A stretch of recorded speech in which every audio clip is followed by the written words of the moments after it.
Welcome back, and I'm delighted now to be joined by the multi-million selling author Jodi Picoult, whose 25th novel, The Book of Two Ways, is out today.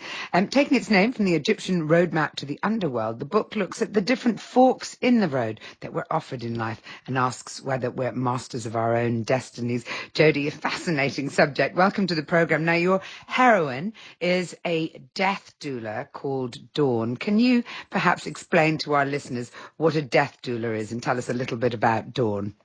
Absolutely. So a death doula is kind of like one-stop shopping for hospice. When you are in hospice, you usually have a variety of professionals. You have a hospice social worker and a chaplain and a nurse and a doctor all working together for you. And a doula in many ways does everything all by his or herself. The only thing they won't do is medical care. You will have a doctor for that. But they might help you organize your finances before you die. They might help you plan your funeral, depending on what kind of funeral you want. They might sell a car that you need sold. They might organize your shelves. They'll go out and they'll get you ice cream at 3 a.m. if you want it. And if you want someone holding your hand the minute that you die, they will be there to do that as well. And so in the book, that is the career that Dawn has taken, and she's a 40-year-old woman. But when she is on a flight, she's experiencing a near-death experience when the plane almost falls out of the sky. Instead of imagining her work as a death doula and her husband and her daughter back in Boston, she imagines a man from 15 years ago and a career she left behind in Egyptology. And the rest of the book examines what happens when she survives and lands and decides which fork of her road she should take. Should she go It's so many continue on where she questions is, or there. should she? Yeah, It's so many questions there in terms of yeah. like, why did you choose something as catastrophic as a plane crash? Why did you want to highlight the fact, I suppose, in a way that all of that training and everything was as nothing when confronted with the real thing? Hmm. I think that, that's sort of the nature of death. We are afraid to talk about death, to get close to it. And yet talking about death doesn't kill you any more than talking about sex makes you pregnant. And that's one of the things that death doulas do. They try to make people more comfortable with the fact that this is the one experience we all will have. We all will die. I think, though, from my own research, nobody expects to die, not even the people who are given a terminal diagnosis. They're always thinking at the end, wait, what do you mean? Don't we have a little more time? That's a very universal feeling. So I don't think that even preparing for death really means that you are ready to confront it. You can get as close as possible, but that doesn't necessarily mean you'll be looking forward to it. Is there something cathartic? I mean, you're nowhere near that point in your life. You're only at midlife. But is there something cathartic about addressing it through a character like this? If it is on your mind, is there something about that journey that in a way can be comforting for you? Well, it's interesting that you use the word midlife because in many ways, that's really what I wanted to look at. To me, this is not necessarily just a book about how we approach death, although that is definitely part of it. This is a book about what it means to look forward in your life, but also back in your life and to be at that crossroads. And one of the really interesting parts, I think, of this book is that Dawn is having a midlife crisis. But women in general are not allowed to have midlife crises. We are expected to be spouses and parents and colleagues and to sort of support everybody else in our younger lives. And then when we get to a certain point, we're supposed to know exactly what we want without ever having had the chance to explore that. You always hear about men who go out and buy a sports car or have an affair, but when a woman does it, it's shocking. Indeed. And why do you think there's such a difference between, I kind of think, yeah, when you talk about midlife, I think of, for women, they have the menopause and it's kind of medicated and, they're seen to be kind of past their prime from that moment on. And Mm. why on earth would you go off on an adventure when you're already on the decline? There is this terrible sort of dismissive sense of women at a certain age that doesn't exist for men. Well, I mean, but who defined that? Who says that a woman in menopause is in decline? I would think that's a whole new fun area of your life, and it makes you wonder who was it who put that label on us? Was it men? Because I think a lot of women who are, in their 40s and 50s would say their life is just beginning. I think it's just, another double standard for the sexes that they exist in many different areas. This is just another one of them. Absolutely. I've read that the inspiration came from your son around a decade ago when he was Yes. studying Egyptology, and that this book has sort of been ruminating for a while. It's true. My son was an Egyptology major at Yale, and he came home one day translating a text called The Book of Two Ways. Without knowing anything about it, I said, that is such an excellent name for a novel. And then I learned that it was an ancient Egyptian funerary text, and in fact, found on the coffins of nobles in the Middle Kingdom. And what made it so important is that it is the first known map of the afterlife that we have.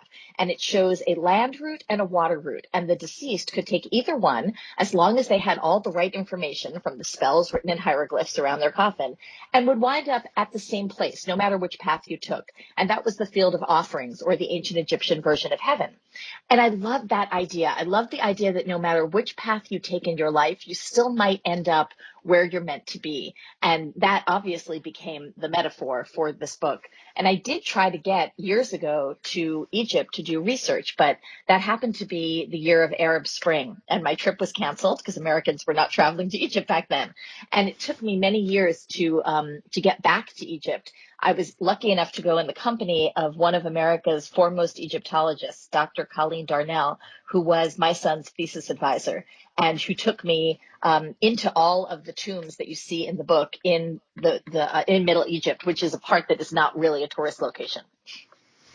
Isn't there something, as well as being heartening about that idea that you could take different paths, but you'll end up in the same place? Isn't there something a little bit depressing about it as well? No, I like to think of the difference between fate and destiny. And I think that fate is everything that's offered to you in a buffet, but destiny is what you choose to put on your plate, right? So, there is a slight difference between the two. The universe might present a bunch of options to you, but you still do get to make certain choices. One of the things I actually surprisingly love the most about this book is that I never intended to publish it during a pandemic. But I think we are all questioning what our lives might have looked like had this not happened to us, what forks we might have taken, what other paths we might be on. And in many ways, watching Dawn make these decisions is a really good guideline to reflect on our own decisions right now, and kind of what we're learning about ourselves while we're all stuck at home. I mean, right at the heart of the novel is this what if that, as you Mm-hmm. say, I think a lot of people start to think about, particularly in midlife. I wondered if you'd had those moments yourself, those sort of sliding doors moments. Oh, doesn't everybody? I will tell you that when I was allowed to do book tours in public, I used to ask audiences, close your eyes and imagine who you thought you'd wind up with. 95% of you were not imagining the person you're going home to tonight. And I think that everybody does have that one that got away or thing that got away. It might have been a career, it might have been a job, it might have been a place you lived. And that to me is absolutely fascinating, that we do imagine these what ifs, these alternatives in our lives. For me, there were many spots where my life could have taken a different turn. If I hadn't gone to Princeton and studied creative writing under the tutelage of some incredible authors who really made me what I am today, if I hadn't worked on Wall Street, which is a very strange career path for me when I got out of college, and the stock market crashed, I got a severance package and I moved to Massachusetts, where the guy I was dating lived, and I wound up marrying him. If I hadn't had my son and decided to leave teaching to focus on taking care of him and writing on the side when he was napping, I might not be an author. If my husband hadn't decided to stay home with my children at a certain point in my career so that I could continue to travel to other countries and really build up my readership, I certainly wouldn't be where I am right now. So it's really interesting to me because there are many different points, I think, in my life where I branched out in a direction I might not otherwise have done. You're listening to Mariella Frostrup on Times Radio with Sky Arts, which is now on Freeview Channel 11, and my guest is the author Jodi Picoult. Jodi, you do make writing look terribly easy. I mean, I know I'm not sitting in your study watching you suffer, but, I think you've written, I think it's 25 books over Mhm. almost as many years. You're incredibly prolific. What do you ascribe that to? I'm very bad with downtime. I think I just work hard. I think a lot of people assume that being a creative, being a writer, being an artist means being inspired all the time. And that is really the least important part of it. It's much more important to sit yourself down in your chair and to do the work. You may not always work well, but you can always fix something bad. You can't fix a blank page. And so I think even at the beginning of my career, when I had very little time to write because I was raising three children who were all very tiny, I learned how to maximize my time. When I was sitting down, I was writing, period. And as my kids got older, went to school, grew up, moved out of the house, even though I have more time, I think I still behave the same way when I'm in my office. I sit down and I do the work. And sure, there are some days that you feel it flowing out of you, and there are other days that it's like pulling teeth. But it's better to do the work than to pretend to wait until you want to do the work. That's interesting. Do you think it's something that Princeton, in a way, gave you license Yes. for? Because it's one of the things that women are terribly bad at, isn't it? Is going, this is the time I'm doing this now. Yeah, well, like I said, that goes right back to that midlife crisis bit for women, that we're always expected to be there for someone else and put them in front of ourselves. And I think it is very hard to prioritize yourself when you're a woman, but at the same time, I think we're much better at multitasking than men are. And so I got very good at writing while waiting for my children to be picked up at nursery school. I would sit there literally with my computer, my keyboard on top of my steering wheel of my car, and I would be writing until my kids were brought out to the car. So even if I only had 15 minutes, I was doing the work. So I think in a way that it's something we all learn how to compensate to find the time that we need for ourselves if we're women. I think any woman listening to this would be able to identify with that. I'm sure there's a law against putting your keyboard on your steering wheel I now. wasn't driving at the time. I was in park. So much bigger than a smartphone. You're a member. You're a member of the advisory board for VIDA, Women in Literary Arts.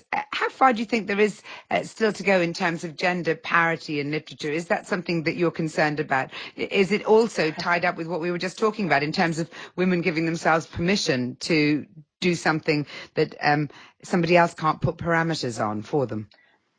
We have a very, very long way to go. And I hate to be the ones to break it to you in the UK, but I actually think you might be worse when it comes to gender parity than America is. I am shocked at the assumption that what I write is chick lit or women's fiction when Mm. my fan mail comes more predominantly, 51% of it comes from men. And when if chick lit is it's a terrific genre if that's what you're looking for, but I write very bad chick lit because it's not funny and it's not uplifting. And I feel like when people pigeonhole women writers into those categories, it is not because of what we write, it is because of who we are.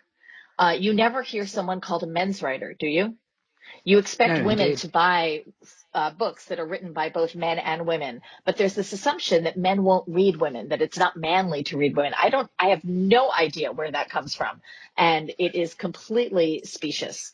Um, I was asked recently by an outlet in the UK to come on a radio program and to discuss how words for sex in novels have changed, and how the current generation doesn't know terms like wanker or bonk. And I just looked at this and I thought, what do you think I write? I had no idea why that request came to me. And, that happens very, very often, especially overseas. But in general, we know through VIDA, who has crunched the numbers every year, that more men are reviewed, that more reviewers are male, that more journals, literary journals, publish men than women. And when you begin to add layers to that and you talk about people with disabilities or BIPOC women or people who are transgender or non-binary, the numbers are even smaller. The representation of people who are writing who fit those categories is very, very small. It will always, and it continues to be easier to be a white man being published than anything else. And what about the way in which you're published? Do you have to do battle? Probably not still, but did you ever have to do battle in terms of, how the books were presented? I'm always struck by, the difference in just book jackets between women and men's novels.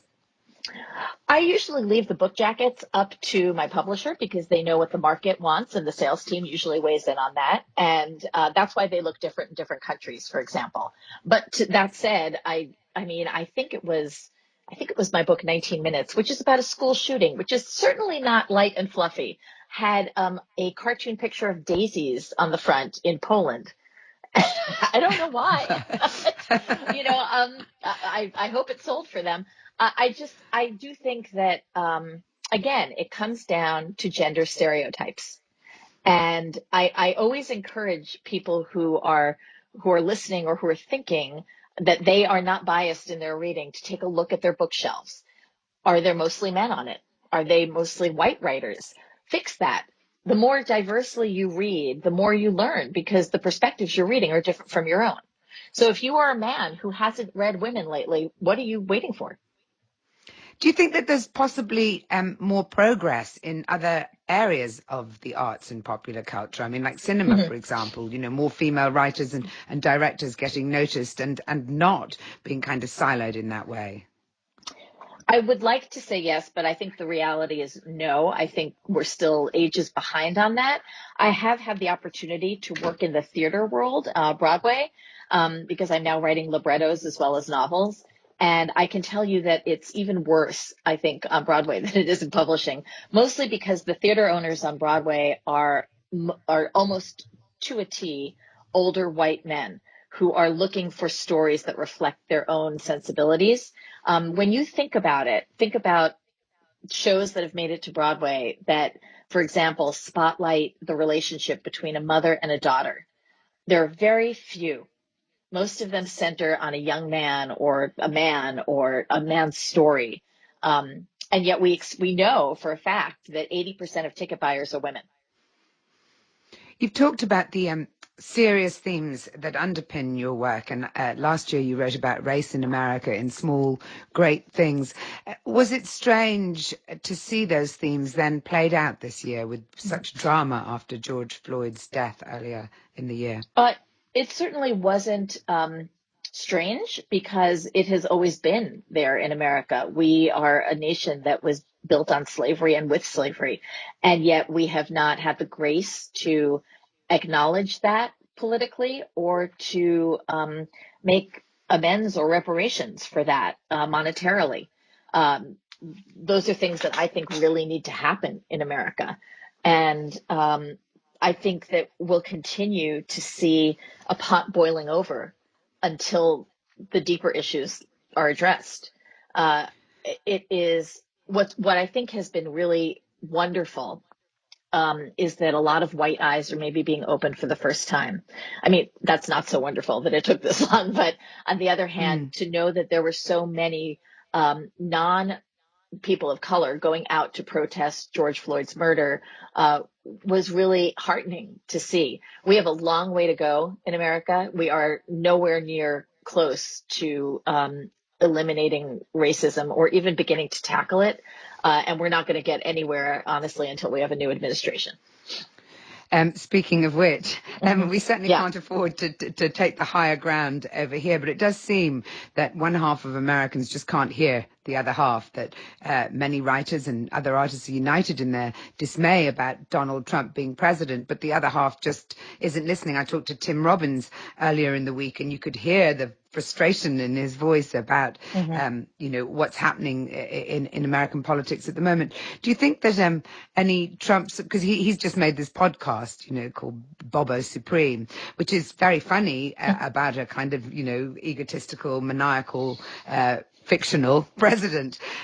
But as I said to him, do you think any Trump supporters, they won't be listening to his podcast? Do you think that they read your books, or do you think that the divide is so extreme that there's no sort of talking to either side?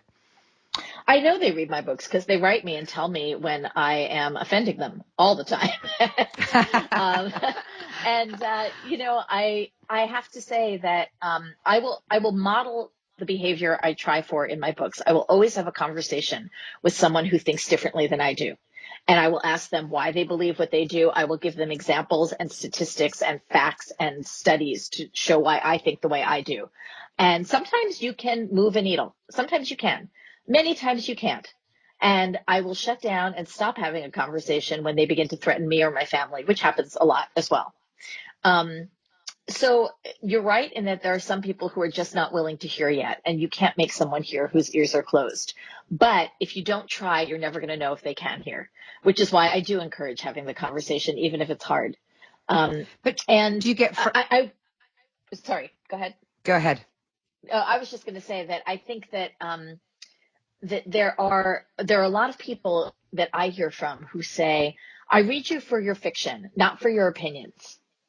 And to me, that is the weirdest comment you could ever give to a writer, because art is always political, always.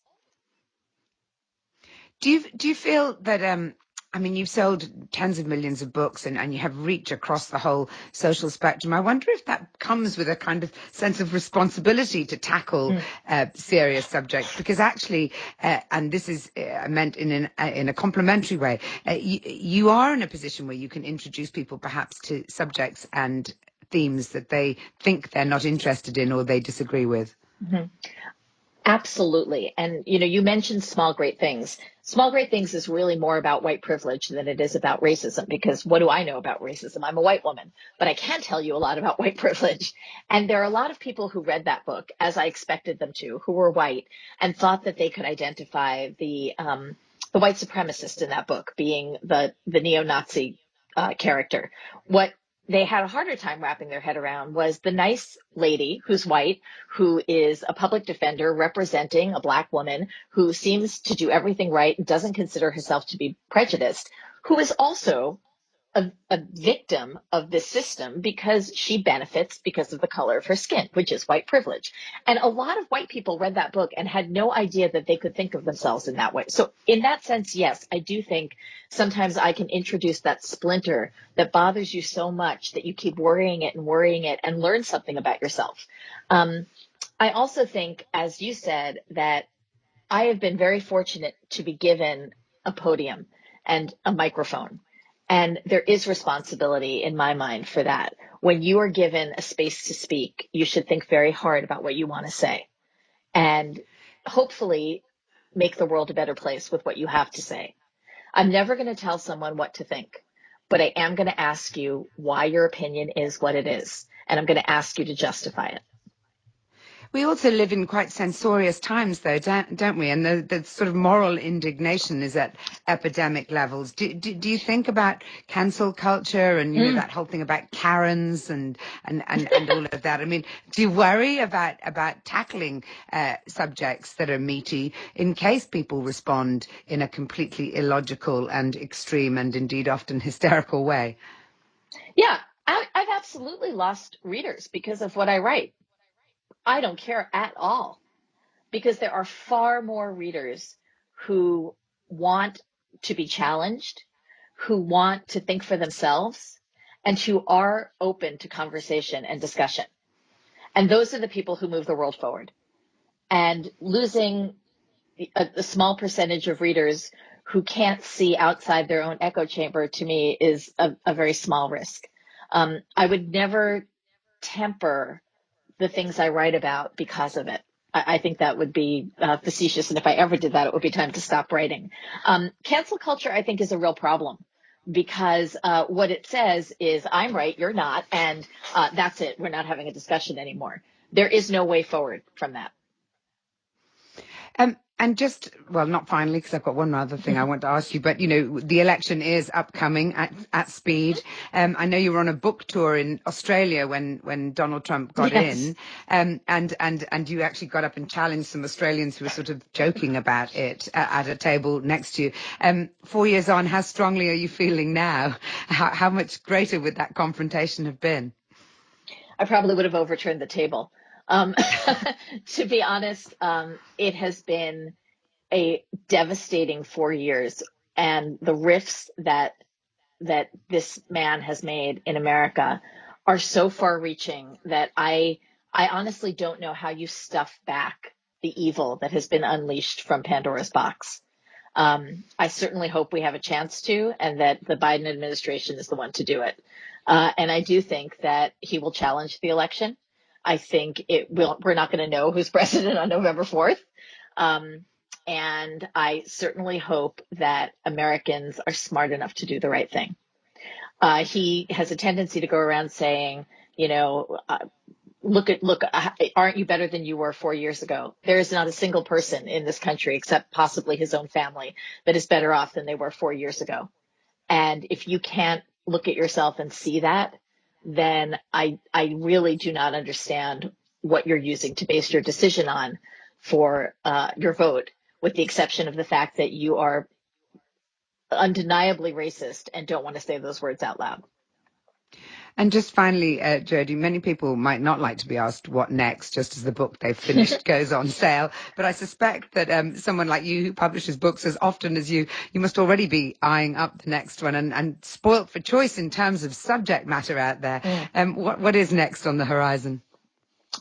So I have a 2022 book that is being co-written with an author named Jennifer Finney Boylan.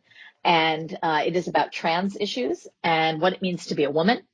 And ironically, we were not supposed to start it until after I finished this book tour. But in March, Jenny called me and said, "Hey, my schedule just totally cleared. How about you?" And so we brainstormed, and we have got our first draft out already. And that might be the next book. Or if I get quite bored, stuck at home this winter, who knows? Maybe I might write something else. Jodi Picoult, there's just no stopping you. The book of Two Ways is published today. I recommend you buy it soon because there'll be another one out hot on its heels.